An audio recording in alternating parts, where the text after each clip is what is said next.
Nós somos a primeira igreja batista em Itapevi. Que a mensagem a seguir possa abençoar sua vida. Estamos iniciando um novo mês, estamos iniciando uma nova série, administrando a vida como Cristo. Antes de entrarmos em nossa reflexão, eu quero primeiramente esclarecer o significado da palavra administração. Administrar é o ato de gerenciar ou governar recursos e pessoas. A administração, ela é realizada com o fim de se fazer o bom uso dos recursos materiais ou humanos que estão disponíveis. Tem o fim de levar um negócio, um empreendimento ou um projeto a alcançar o seu objetivo, cuidando para que os recursos sejam bem usados, sem que haja desperdícios dos mesmos. Então, uma boa administração é aquela que alcança os seus objetivos e não desperdiça os seus recursos materiais ou humanos. Este conceito de administração é o conceito bíblico da mordomia. Um mordomo é aquele que cuida da administração dos bens de seu senhor. A sua origem, a administração, a mordomia, está no termo grego oikonomia. E nós encontramos esta palavra, este termo, em alguns textos do Novo Testamento. Eu vou citar só dois como exemplo. Em Lucas, capítulo 12, versículo 42 ao versículo 48, você encontra esta palavra oikonomia, que se refere ao mordomo, ou aquele que administra. Você também encontra em Lucas, capítulo 16, do verso 2 ao 8, e existem outros textos também da Bíblia. Na Bíblia, mordomia diz respeito a todo o serviço que o crente realiza para Deus. É a administração dos bens espirituais e materiais, tanto no aspecto individual, quanto no aspecto coletivo do ser humano. Assim, as nossas faculdades espirituais, intelectuais, emocionais e físicas são objeto da mordomia cristã. Em suma, a vida que Deus nos deu, ela precisa ser vivida de forma que a glória de Deus, a santidade de Deus, se manifeste através de tudo que nós fazemos ou falamos. Tudo que temos e somos pertence a Deus e não a nós. Nós fomos criados por Deus e fomos criados para Ele, para manifestarmos a sua glória, para fazermos com que a sua santidade seja vista através do nosso agir, do nosso falar. Se não administramos bem a vida, nós falhamos em nossa tarefa de expressar a glória de Deus, através de tudo que Ele nos confiou. Por isso é que neste mês olharemos para Cristo e buscaremos em Cristo o modelo para administrarmos bem a vida. Desejamos administrar como Cristo o tempo, a oração, as finanças, o trabalho e os relacionamentos. Durante este mês, nós iremos olhar para Cristo e abordar cada um destes pontos. Iniciaremos então nossa reflexão a partir da administração do tempo. E eu então te convido a ler comigo o Evangelho de João, capítulo 9, do verso 1 ao 5. Você pode ler na sua Bíblia, no seu aplicativo, ou você pode acompanhar na tela.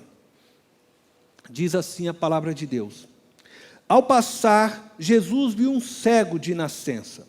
Seus discípulos lhe perguntaram: Mestre, quem pecou?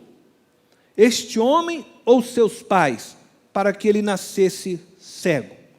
Disse Jesus: Nem ele, nem seus pais pecaram, mas isto aconteceu para que a obra de Deus se manifestasse na vida dele.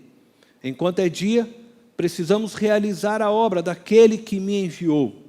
A noite se aproxima, quando ninguém pode trabalhar. Enquanto estou no mundo, sou a luz do mundo. Jesus tinha se retirado do templo em Jerusalém. E quando ele e seus discípulos então avistam um cego de nascença, os discípulos então perguntaram se aquele homem era cego devido aos seus pecados pessoais ou aos pecados que seus pais poderiam ter cometido. E esta pergunta dos discípulos surge porque naquele tempo era uma tradição que os filhos traziam sobre si a culpa dos pais. O sofrimento dos filhos era compreendido como um castigo aos pais. Então a pergunta, quem pecou, levanta a questão da retribuição divina. E isto se deve porque existia então uma compreensão errada da disciplina de Deus. E Jesus responde para eles que nem ele e nem os pais pecaram, mas sua cegueira tinha o fim de revelar a glória de Deus, de revelar o Messias. Jesus era a glória de Deus manifestada entre os homens, o Filho unigênito, declarado pelo próprio João, logo no capítulo 1.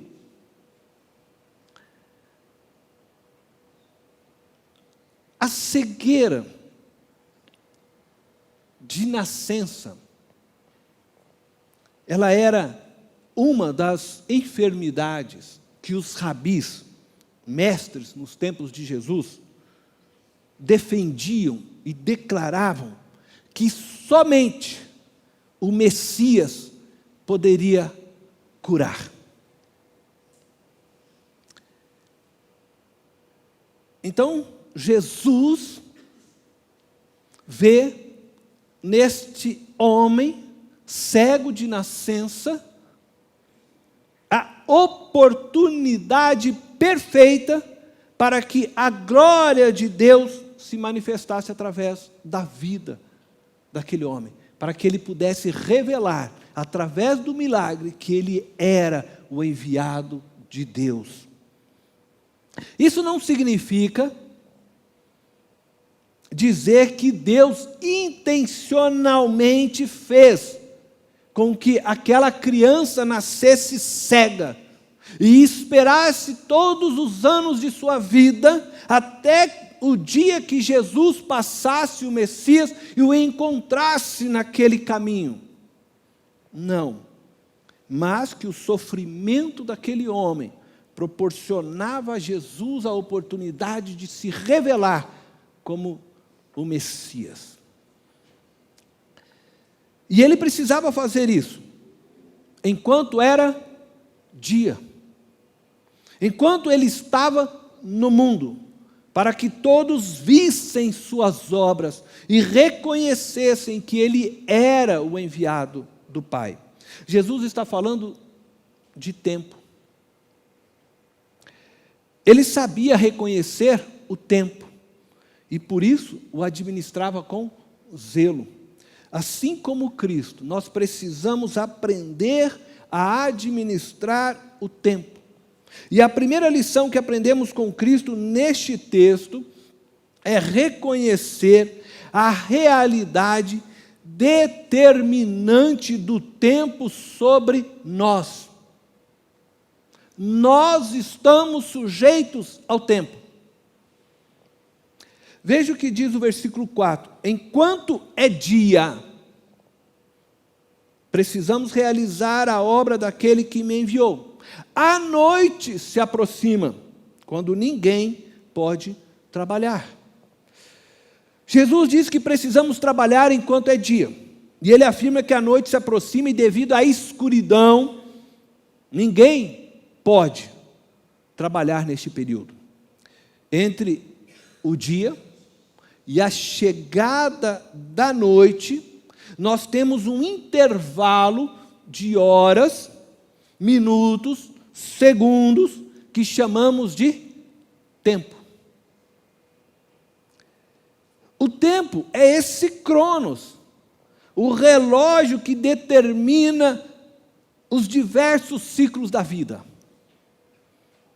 Costumamos dividir o tempo em períodos, uns mais e outros menos longos, que chamamos segundos, minutos, horas, dias, meses, anos, décadas, séculos e milênios. Nossas vidas são contadas a partir do tempo que se foi. Porque não temos como administrar o tempo que ainda não existe para nós. Vivemos e agimos no tempo que se chama presente. Pois o tempo que passou já não nos pertence mais. E o futuro, para nós, ainda é inexistente. Quanto ao futuro, eu o vivo na esperança de que um dia ele se torne presente. Mas é no tempo presente que eu vou construindo o futuro que eu espero. E é importante que você entenda isto. Porque se você tem sonhos para o seu futuro, você precisa no presente trabalhar pelo seu futuro que você almeja alcançar. Essa é a realidade do tempo. Um relógio que nunca para de girar, que não para de correr, que não temos sobre ele controle algum. Esse relógio determina nossas vidas. Estamos sujeitos ao tempo. Veja só, nós temos que trabalhar enquanto é dia. O tempo fará com que a noite venha e não conseguiremos mais trabalhar. A escuridão nos impedirá de produzir. Então eu tenho que produzir neste espaço de horas e minutos que o tempo me proporciona. O tempo então determina minha hora de trabalho e a minha hora de descanso. O tempo é uma realidade que determina meus dias de vida, minha existência neste mundo presente. A cada hora que se passa, cada dia, mês e anos que vão correndo e passando, o tempo leva um pouco mais da minha vida, das minhas forças. Ao mesmo instante, o tempo me oportuniza a viver um novo tempo. É o tempo que determina meus ciclos da vida, minha infância, minha adolescência, minha juventude, minha vida adulta e minha velhice, até que o meu tempo neste mundo se complete, e eu deixe de existir neste tempo presente, Portanto, a segunda lição que Jesus nos ensina neste texto é: aproveite ao máximo cada oportunidade. Veja só o que diz João 9:4 na primeira parte. Enquanto é dia, precisamos realizar a obra daquele que me enviou. Jesus, ciente da realidade determinante do tempo e do seu próprio tempo como homem na terra, diz aos seus discípulos: enquanto é dia, precisamos realizar a obra daquele que me enviou. Existe nestas palavras de Jesus uma expressão de urgência e de importância. Precisamos realizar, enquanto é dia. Ele está dizendo: não podemos perder tempo, o relógio não para. Jesus sabia que a noite chegaria, e o tempo em que ele então não estaria mais no mundo presente com seus discípulos. E ele estaria então impedido de fazer a obra do Pai.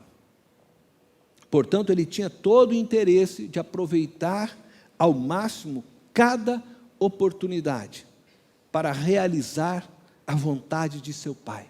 E encontrar com aquele homem cego de nascença era a oportunidade dele mais uma vez mostrar que ele era o Messias, o enviado do Pai.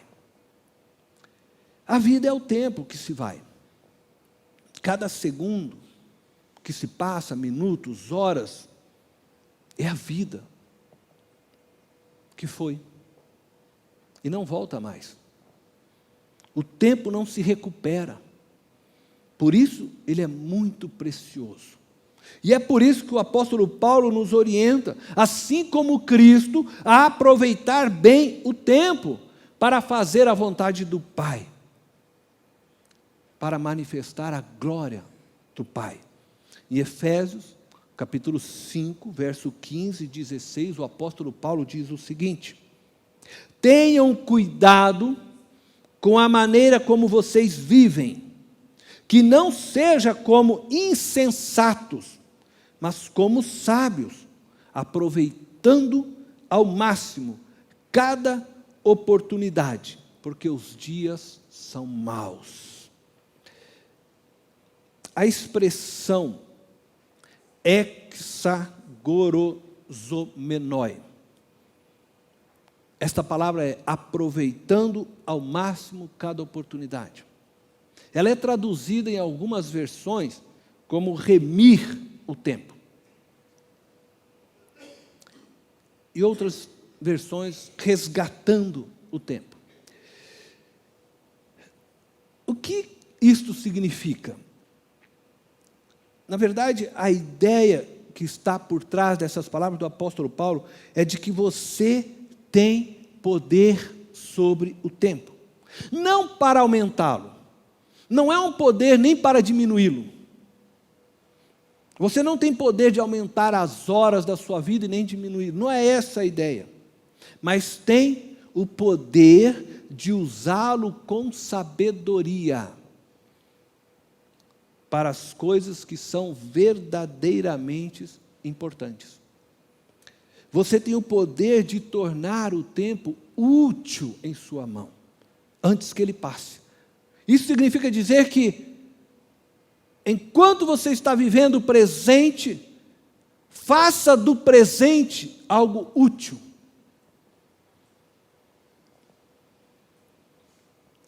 Isso é remir o tempo, ser sábio com o tempo que está nas suas mãos, que é o presente. Porque o passado você já não pode mais alterá-lo. E o futuro, você não tem poder sobre ele. Mas o presente é o tempo de você usar com sabedoria. E dessa forma, plantar para que no futuro você possa colher os benefícios de uma boa escolha no tempo presente. É de nossa inteira responsabilidade administrar o tempo que Deus nos confiou, dedicando-o para a sua glória. Isso significa que devemos dar utilidade a cada dia vivido, de modo que você nunca venha pensar de si mesmo: minha vida é uma perda de tempo. Para que as nossas vidas não se tornem, então, uma perda de tempo, para que no final da sua história, você não tenha deixado legado algum, para que a sua vida não se torne sem significância, é preciso administrar bem o tempo. Como podemos, na prática, administrar bem o tempo? Nós fazemos isto priorizando o que é prioridade no tempo certo. Priorizando o que é prioridade no tempo certo. Veja o que diz João 9,4. Enquanto é dia, precisamos realizar a obra daquele que me enviou. A noite se aproxima quando ninguém pode trabalhar. Jesus nos ensina que existe o tempo de trabalhar, o dia. Mas Jesus também diz que existe um tempo que não se pode trabalhar, a noite. Existe tempo de produzir, existe tempo de descansar. No tempo de trabalhar, você não deve descansar. No tempo de descansar, você não deve trabalhar. Aprenda a priorizar o que é prioridade no seu tempo correto. Durante o dia é tempo de realizar, de fazer acontecer, de ir à luta. Mas à noite é tempo de descansar. É preciso descansar. E neste período, ninguém pode trabalhar. Atualmente, muitas pessoas, claro, trabalham à noite. Contudo, no tempo de Jesus, isto não era possível, porque não existia energia elétrica. Agora, o ensino que está aqui é o reconhecimento de que existe tempo para realizar e um tempo para descansar. E cada um destes tempos possui o seu horário correto de ser vivido. E você precisa se adequar dentro desses tempos. Jesus disse que precisava fazer a obra do Pai enquanto era dia, pois depois não seria mais possível. Existe uma prioridade que precisava ser feita no tempo certo. Ela não podia ser transferida para o outro tempo. Se a obra não for feita no tempo certo, quando chegar a noite, o tempo de descansar, você não conseguirá descansar. Sabe o que isso significa? Então eu vou dizer de uma forma mais direta. Eu falo então aos maridos, falo às esposas. Se vocês não alimentarem o amor do seu cônjuge por vocês, hoje, enquanto vocês estão unidos, não adiantará fazê-lo depois que o seu cônjuge se divorciar de você.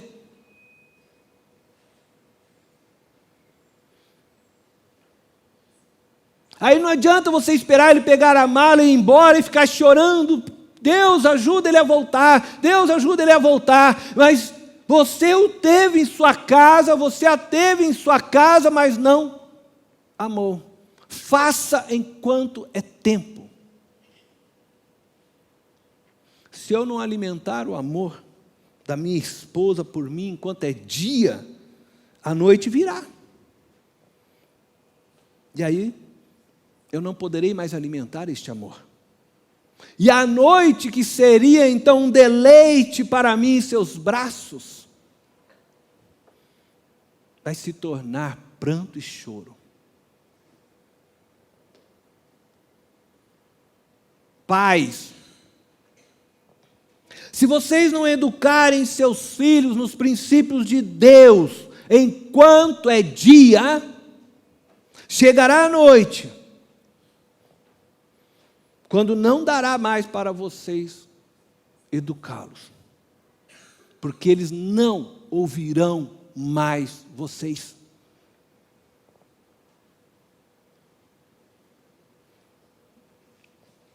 E aí então, à noite, que era o tempo para você desfrutar da maturidade dos seus filhos, de receber deles honra,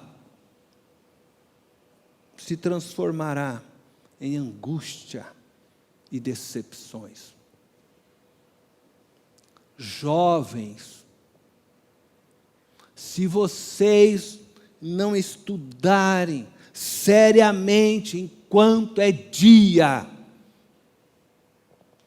chegará a noite na vida de vocês, quando não terão mais tempo para estudar. E aí, na chegada da noite, quando era o tempo de vocês desfrutarem de um bom trabalho, de um bom salário, possivelmente, vocês se verão desempregados, ou empregados em serviços braçais.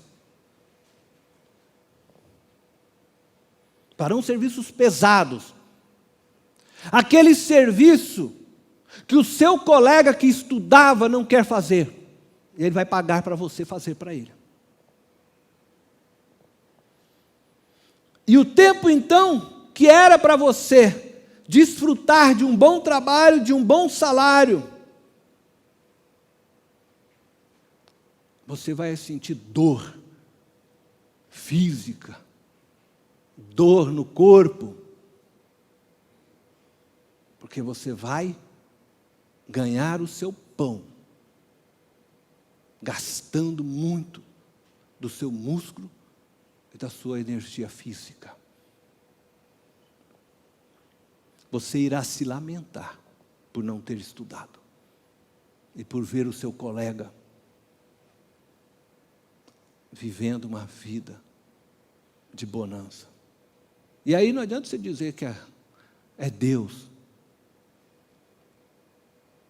Estude enquanto é tempo. Jesus está dizendo para nós que nós precisamos realizar a vontade do Pai enquanto é dia. Entenda isso. A vontade do Pai é que você priorize o que é prioridade no tempo certo. Se é tempo de orar, ore. Esse é um tempo de orar como igreja.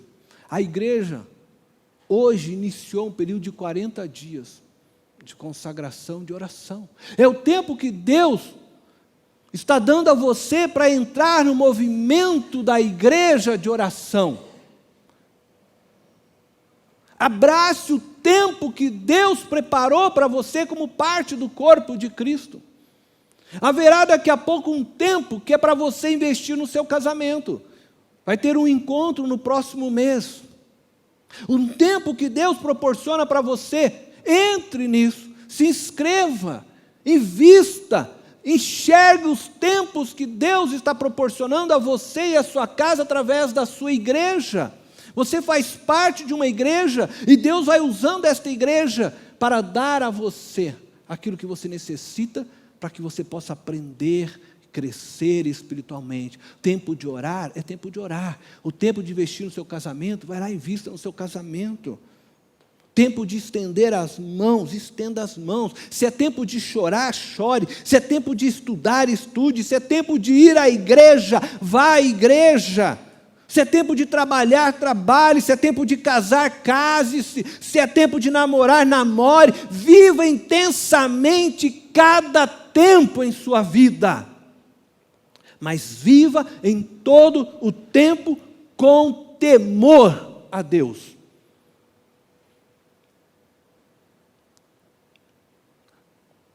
Faça de cada tempo, em todo o tempo que você tem, lugar para manifestar a santidade de Deus. E sempre, quando for tempo de ser pai, seja pai. Quando for tempo de ser marido, seja marido. Quando for tempo de ser um profissional no seu trabalho, seja um profissional no seu trabalho. Quando for tempo de servir nesta casa, sirva nesta casa. Mas em todo o tempo, em cada momento, manifeste a vida, a glória, a santidade, o amor de Deus. E desta forma as pessoas que estão ao seu redor verão a glória de Deus. E você terá oportunidades de falar do amor de Deus. Em tempo e fora de tempo, como diz o apóstolo Paulo. Porque se você vive em todo o tempo para glorificar a Deus, se você vive cada momento intensamente, dentro do tempo certo, você vai manifestar a glória de Deus. Porque na hora que eu tenho que ser marido, eu for um bom marido, minha esposa se alegrará. Na hora que é para ser um pastor, eu for um bom pastor, a igreja se alegrará. Na hora que é para mim ser pai, eu for um bom pai, meus filhos se alegrarão. Na hora que for para ser o papel que eu tenho que ser naquele tempo, eu preciso priorizar isso na hora certa. E dessa forma glorifico a Deus. Agora, na hora que a minha esposa espera encontrar um marido, eu vou lá e quero ser pastor, não vai dar certo. Na hora que os meus filhos buscarem um pai, aí eu quero tratá-los de uma maneira profissional, não vai dar certo. Por isso, priorize o que é prioridade no tempo certo. Seja sábio. Eu quero concluir dizendo: aprenda a administrar o tempo que Deus confiou a você. Lembre-se, o tempo é a sua própria vida que está escorrendo. E na medida que seu passado aumenta, eu olho para trás agora, e eu já vejo 50 anos que se passaram, meu futuro diminui. Portanto, viva o tempo presente com temor, pois este tempo presente é um presente de Deus para você. E um dia Deus te chamará para você prestar conta do tempo que aqui você viveu. Em Eclesiastes capítulo 12, verso 13 e 14, diz assim: agora que já se ouviu tudo, aqui está a conclusão: tema a Deus e guarde os seus mandamentos, pois isso é o essencial para o homem, pois Deus trará a julgamento tudo o que foi feito, inclusive tudo o que está escondido, seja bom, seja mau. Então, de tudo, tema a Deus em todo o tempo. Como que você tem administrado o seu tempo aqui neste mundo? O que você tem priorizado em sua vida? Porque aquilo que você prioriza é onde você está investindo suas energias, o seu tempo. O que está consumindo a sua existência? Qual o legado que você irá deixar para a sua família e amigos? Eu quero te convidar a fechar os olhos.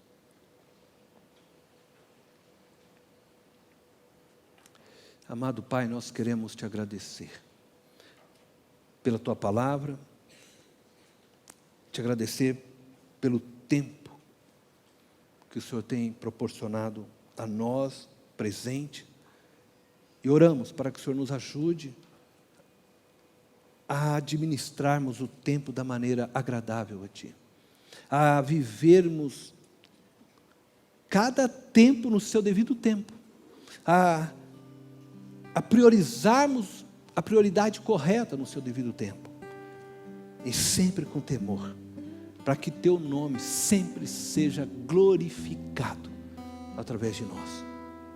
Essa é a nossa oração, Deus, em nome de Jesus, amém.